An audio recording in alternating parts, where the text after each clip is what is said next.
They wore their jerseys on national television. They played in front of tens of thousands of fans. They carried cities on their backs and made young children believe that anything was possible. But when the lights went off and the crowds went home, some of them walked back into a world that had no regard for what they had accomplished on the field. The stories you're about to hear are not about fumbles, losses, or career-ending injuries. They are about something far more permanent. These are the men who never made it back. Champions, Pro Bowlers, rising stars, taken not by time, but by violence. Each name on this list carries a weight that no highlight reel can fully capture. Each story ends in a place no athlete should ever have to go. This is NFL Lives Cut Short. If you are new to this channel, please subscribe to True Crime Zone, and let's keep breathing life into stories that were never meant to stay silent. Case 1. Will Smith. On the night of April 9th, 2016, New Orleans was shaken by the shocking death of former Saints star Will Smith. At just 34 years old, the man who once helped deliver the city a Super Bowl championship was gunned down in a road rage confrontation that left the football world stunned. Smith's rise began at Ohio State, where he became an All-American and led the Buckeyes to the 2002 national championship. Drafted in the first round of the 2004 NFL Draft, he spent his entire career with the New Orleans Saints. Known as a dominant defensive end, Smith earned Pro Bowl honors in 2006 and played a central role in the Saints' historic Super Bowl 44 victory over the Colts in 2009. Beloved for his toughness on the field and his generosity off it, he was more than just an athlete. He was a leader in the New Orleans community, a man whose voice carried weight long after the final whistle. But that legacy was violently cut short. After a night out with his wife and friends, Smith's SUV was rear-ended by a Hummer driven by 28-year-old Cardell Hayes. The crash quickly escalated into a heated argument on a quiet street in New Orleans. Within moments, Hayes pulled out a handgun and fired 8 shots. 7 bullets struck Smith in the back, killing him at the scene. His wife, Raquel, was also shot in the legs but survived. Investigators later revealed Smith's blood alcohol content was nearly 3 times the legal limit, though no evidence showed he ever used the weapon found at his car. Hayes claimed self-defense, arguing Smith had threatened him, but prosecutors countered that the shooting was deliberate and entirely unnecessary. In December 2016, a jury convicted Hayes of manslaughter and attempted manslaughter. He was sentenced to 25 years in prison. Years later, after the U.S. Supreme Court struck down non-unanimous jury verdicts, Hayes' conviction was vacated and he was released on bond. But in January 2024, following a full retrial, Hayes was once again found guilty of manslaughter. He was sentenced to 25 years in April 2024, later reduced to just over 22 years with credit for time served. Will Smith's murder remains one of the darkest chapters in NFL history. A champion, a Pro Bowler, and a man who gave back to the city he represented. His story is remembered not just for the way he died, but for the powerful legacy he left behind in New Orleans. Case 2. Joseph McKnight. Joseph McKnight was born on April 16, 1988 in Kenner, Louisiana. A standout at John Curtis Christian High School, he became one of the most sought-after recruits in the country, overcoming the devastation of Hurricane Katrina to carry his team to championships. At USC, McKnight was hailed as the next Reggie Bush, electrifying crowds with his speed, versatility, and breathtaking playmaking ability. In 2010, he was drafted in the 4th round by the New York Jets, where he etched his name into franchise history with a 107-yard kickoff return touchdown, still the longest in team history. Later, he played briefly for the Kansas City Chiefs before injuries slowed his NFL career, leading him north to the Canadian Football League, where he found new life with Saskatchewan. But on December 1st, 2016, tragedy struck. In Terrytown, Louisiana, a traffic dispute escalated to a violent end. Ronald Gasser, from inside his vehicle, fired his handgun, striking McKnight, who collapsed in the street. The shooting stunned the sports world. Gasser remained at the scene, surrendered his weapon, and was questioned. Initially released without charges, public outrage forced a deeper investigation. By February 2017, He was indicted for second-degree murder. A jury later returned a 10-2 verdict for manslaughter, and Gasser received a 30-year sentence in 2018. But that conviction unraveled when a U.S. Supreme Court struck down non-unanimous jury verdicts. With his case overturned, Gasser pleaded guilty to manslaughter in 2022 and was sentenced to 10 years, time he had largely already served. He walked free in 2023, leaving McKnight's family with little sense of closure. Joe McKnight's life was one of promise, perseverance, and brilliance on the field. Yet it ended not with the roar of a stadium, but with senseless violence on a suburban street. His family deserved more. His story deserved a different ending. Case 3. Sean Taylor. He was born on April 1st, 1983 in Florida City, Florida. By the time of his tragic death on November 27th, 2007 in Miami, he had become one of the NFL's brightest stars and most feared defenders, a force of nature who seemed impossible to contain and impossible to ignore. Taylor's football journey began at the University of Miami, where he was a standout safety, earning All-American honors and helping the Hurricanes win the 2001 national championship. In 2004, the Washington Redskins selected him 5th overall in the NFL draft. Nicknamed Half-Man, Half-Beast, Taylor quickly became known for his devastating hits, elite instincts, and a relentless style of play that opposing receivers feared more than any blitz.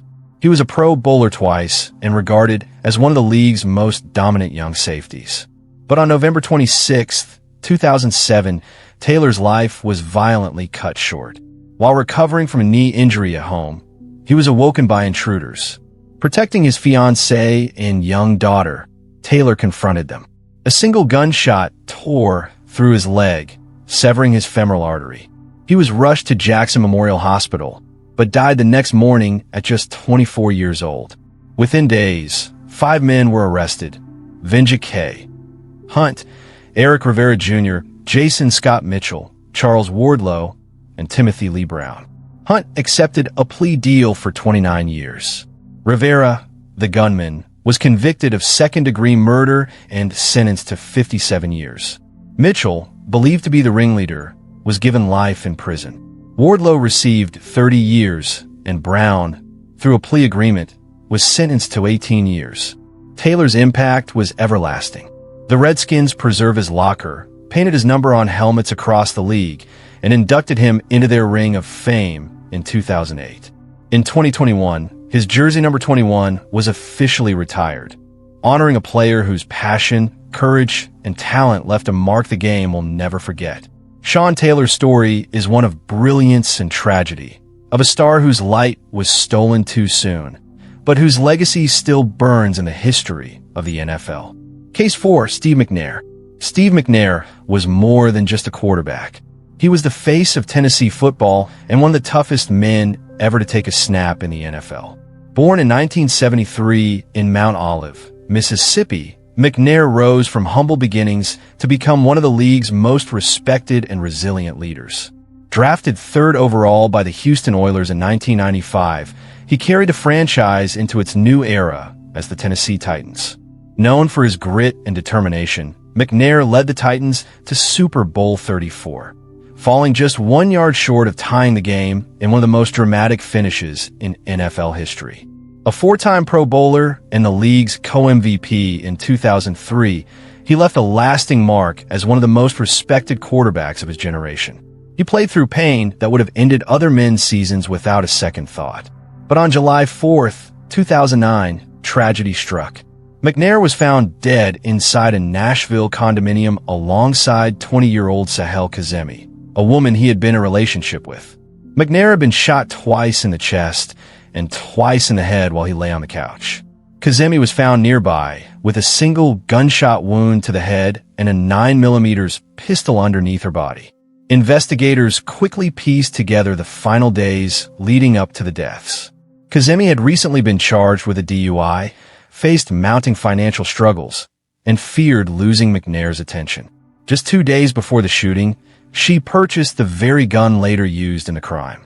Police concluded that Kazemi shot McNair as he slept before turning the weapon on herself.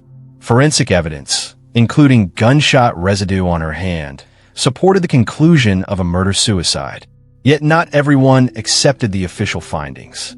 Private investigators and some close to McNair raised questions about inconsistencies in the case, pointing to her unfamiliarity with firearms and highlighting suspicious circumstances surrounding how she obtained the gun. Still, in 2010, a grand jury declined to reopen the case, leaving the official ruling intact. McNair's death at just 36 years old stunned the NFL world. Thousands attended his funeral in Mississippi, where he was remembered not only for his achievements on the field, but for his leadership and generosity off it. His story remains one of the most shocking tragedies in professional football.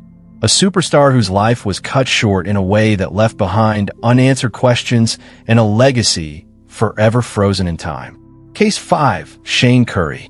Shane Clifton Curry was born on April 7, 1968 in Cincinnati, Ohio. A gifted defensive end, he made his mark at Georgia Tech before transferring to the University of Miami, where he became part of the Hurricanes' 1989 national championship team. His talent and relentless drive earned him a second-round selection by the Indianapolis Colts in the 1991 NFL Draft, and he played 9 games as a rookie, recording tackles and a sack. At just 24, his career was only beginning, and the Colts were counting on him to be part of something special. But on the night of May 4th, 1992, everything changed. Curry was back in his hometown during the offseason when an argument erupted outside the Armada Inn Club in Cincinnati. The dispute was over a block car in the parking lot. Something trivial, but it escalated quickly. Witnesses recalled heated words, and then a teenager stepped forward. 15-year-old Artis Anderson, the nephew of one of the men involved, drew a gun and fired a single shot into Curry's head. The young defensive end collapsed inside his Chevrolet Blazer. He was rushed to University Hospital, but died within the hour. The football world was stunned. The Colts had viewed Curry as a cornerstone for their defense. Teammates described him as focused, disciplined, and destined for greatness. His death was a loss that extended far beyond the field, cut short not by injury or accident, but by senseless violence over something that should never have ended a life. Anderson was quickly arrested after fleeing into nearby woods, where an off-duty deputy apprehended him. Despite his age, prosecutors tried him as an adult. In October 1992, Anderson was convicted of murder and received 15 years to life, plus 3 additional years for using a firearm. He would serve about 16 years before eventually being released, later working as a substance abuse counselor. Shane Curry's story remains one of the NFL's darkest tragedies, a player with national championship pedigree, professional promise, and a future unfolding before him, gone in a moment of reckless violence. His name endures as a reminder of both potential unrealized and the fragility of life beyond the game. Case 6. Darren Williams. Darren Williams was a rising NFL star whose life ended far too soon. Born in Fort Worth, Texas in 1982, he fought his way from Carter Riverside High School to Oklahoma State University, where his speed and skill at cornerback caught the eyes of scouts across the country. In 2005, the Denver Broncos drafted him in the 2nd round. Almost immediately, Williams became known for his aggressive play, recording interceptions, and showcasing the kind of raw talent that promised a long and successful career. But the promise of that future ended on New Year's Day, 2007. Hours after celebrating the turn of the year with teammates at a nightclub in Denver, tensions flared. An altercation broke out between members of Williams' group, including fellow Bronco Brandon Marshall, and local gang members tied to the Crips. Though the fight was broken up, its consequences followed Williams into the early hours of the morning. Around 2:10 a.m., as he rode in the back of a white stretch Hummer limousine with teammates and friends, another vehicle pulled alongside near 11th Avenue and Spear Boulevard.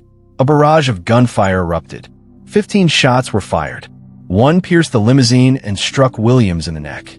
At just 24 years old, he died instantly in the arms of his teammate, Javon Walker. The loss was immediate, catastrophic, and utterly preventable. The investigation that followed pointed quickly toward gang retaliation.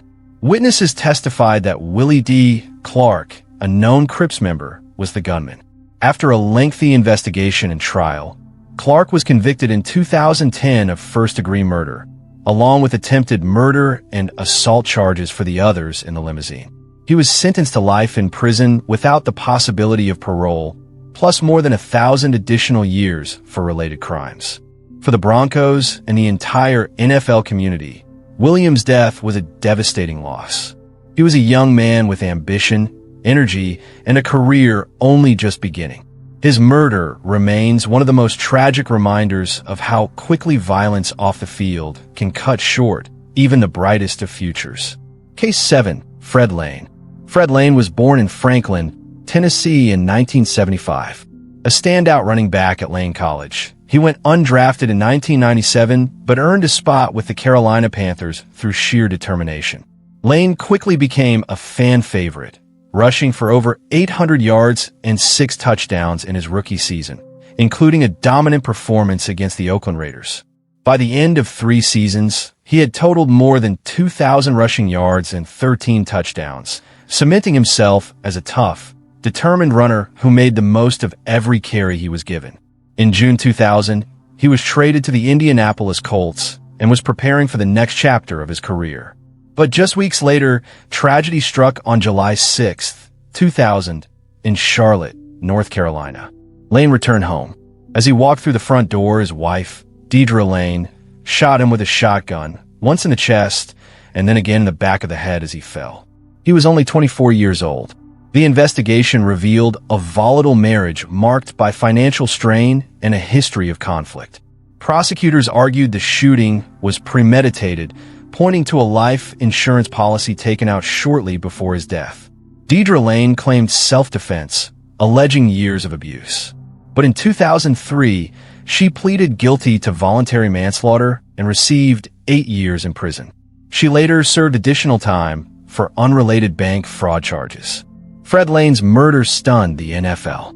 A promising career and a young life were cut short in an instant, leaving fans and teammates to mourn a player remembered for his grit, determination, and the potential he never had the chance to fulfill. Case 8. Brian Pata. Brian Pata was a promising football star whose life ended in tragedy. Born on August 12, 1984 in Miami, Florida, Pata played as a defensive lineman for the University of Miami Hurricanes. On November 7, 2006, just after leaving football practice, he was gunned down outside his apartment complex in Kendall, Florida. He was only 22 years old. During his college career, Pata was known as a powerful force on the defensive line. Standing 6 feet 4 inches and nearly 280 pounds, he played in 41 games for Miami between 2003 and 2006 and was projected to be drafted into the NFL in 2007. Teammates described him as a leader, someone who looked out for younger players and a man determined to succeed both on and off the field. But on that November night, after returning home for practice, Pata was ambushed in the parking lot. Witnesses reported hearing a shot and seeing a man jogging away from the scene. Pata was shot in the head with a medium-caliber weapon, collapsing near his car. His murder devastated the Miami football program and left investigators searching for answers that took years to find. For years, the case went unsolved. Rumors spread, but no charges came. Then, in August 2021, police arrested former Miami teammate Rashawn Jones and charged him with first-degree murder. Prosecutors alleged that Jones, who had been suspended from the team years earlier, harbored deep resentment toward Pata. Evidence cited included past threats, phone records, a witness photo lineup, and ballistics. In March 2022, a Miami judge granted Jones bond set at $850,000, though prosecutors insisted there was a viable case against him. As of today, the legal proceedings remain ongoing, with Jones maintaining his innocence. Brian Pata's story remains one of the darkest tragedies in college football history. A young man on the cusp of the NFL, taken by violence, not on the field but in life itself. Case 9. Blenda Gay. Blenda Gay was born on November 22, 1950 in Greenville, North Carolina. By the mid-1970s, he had carved out a place in the NFL as a hard-working offensive lineman. Drafted in the 1973 NFL supplemental draft by the Oakland Raiders, Gay was released during camp but quickly found his way to the San Diego Chargers, appearing in 2 games in 1974.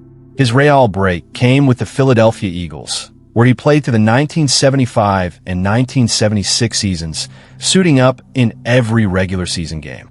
At just 26, his career was gaining momentum.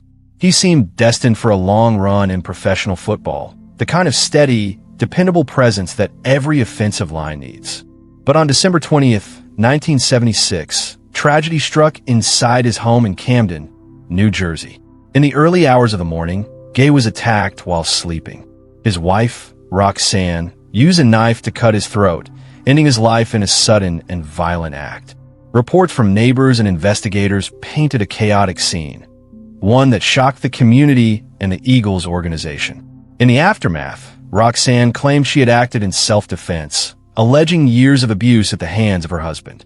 She pointed to repeated police calls and documented instances of violence. Yet when the case reached court, a psychiatric panel found no evidence supporting those claims. Her own attorney eventually admitted there was little proof to back her allegations. The focus soon shifted to her mental state. Doctors determined that Roxanne was suffering from schizophrenia.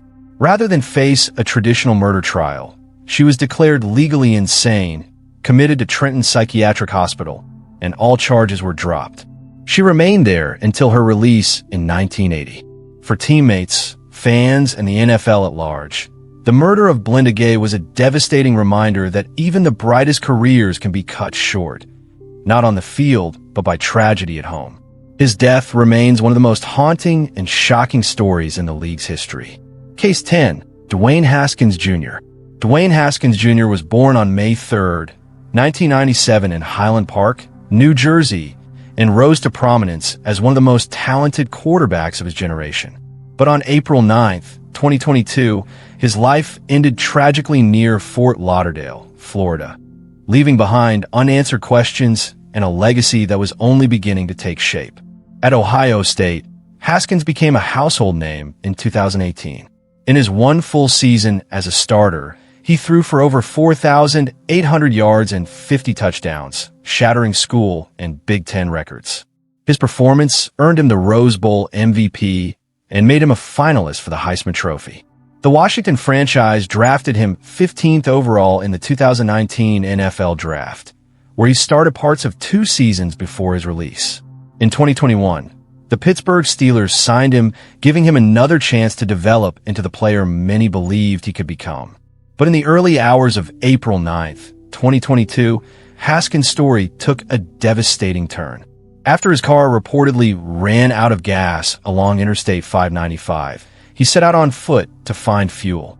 His wife, Calabria, told a 911 dispatcher she had lost contact with him shortly after. As dawn approached, Haskins was walking in the roadway when he was struck by a dump truck and fatally injured. Reports later indicated he may have also been clipped by another vehicle trying to avoid the collision. Toxicology tests revealed that his blood alcohol level was more than twice the legal limit in Florida, and traces of ketamine were also found in his system.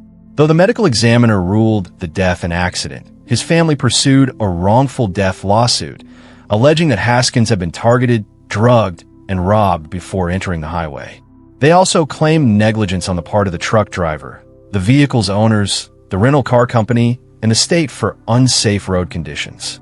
In 2023, his estate reached a partial settlement with the truck's driver and owners. By the end of 2024, his widow moved to dismiss the lawsuit entirely, announcing that significant settlements have been reached. Dwayne Haskins was just 24 years old. Known as Simba by those close to him, he was remembered for his leadership, his charisma, and his potential that was never fully realized. His tragic death remains one of the most haunting chapters in modern NFL history, a reminder of how quickly promise can turn a heartbreak. Case 11. Richie Caldwell. Richie Caldwell was born on March 28, 1979 in Tampa, Florida.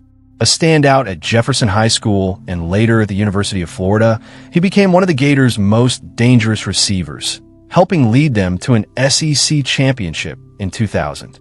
His success earned him a spot in the 2002 NFL Draft, where the San Diego Chargers selected him in the second round. Caldwell spent 4 seasons in San Diego before joining the New England Patriots in 2006. That year, he became Tom Brady's top target, hauling in 61 passes for 760 yards and 4 touchdowns, and helping the Patriots reach the AFC Championship game. He later played briefly for the Washington Redskins before stepping away from the NFL in 2007, finishing with 152 receptions, nearly 1,900 yards, and 11 touchdowns. But life after football proved difficult. Caldwell faced several legal troubles, including a federal prison sentence on drug charges in 2014. And in early 2020, he pleaded guilty in a case involving healthcare fraud. Still, by June of that year, he was back home in Tampa, spending time with family and working toward stability. It seemed, for a brief moment, like a corner had been turned. On the evening of June 6th, 2020, as he prepared to take his girlfriend out, Caldwell returned inside his home to grab a jacket. At that moment, armed men ambushed him. He was shot in the leg and chest in what police later described as a targeted robbery. Paramedics rushed him to the hospital, but he died in the ambulance. He was 41 years old. Investigators quickly ruled the case a homicide, stressing it was no random act. His mother insisted her son had been set up, and the community gathered days later at a vigil to demand justice. In the months that followed, federal authorities linked the killing to organized robbery crews, and suspects were arrested. One man later admitted his role in the crime and received a lengthy sentence. 10 men, 10 stories, 10 legacies that deserve to be written in full. They were more than their statistics, more than their positions, more than the games they played. They were sons, fathers, husbands, and friends. They were men who had worked their entire lives to reach the highest stage the sport had to offer, only to be taken from it by violence, in moments that should never have happened. The NFL will always be defined by its greatest games, its most memorable moments, and its most celebrated champions. But it is also defined by its losses, by the players who never got to finish their careers, never got to become the coaches and mentors they might have been, never got to watch their children grow up in the shadow of their legacy. These stories deserve to be told, not to sensationalize tragedy, but to ensure that the men behind the names are never forgotten. If you missed any player who should have been included in this video, please share their name in the comments below. And if this documentary moved you, please consider liking this video and subscribing to True Crime Zone. There are many more stories still waiting to be told, stories that were never meant to stay silent.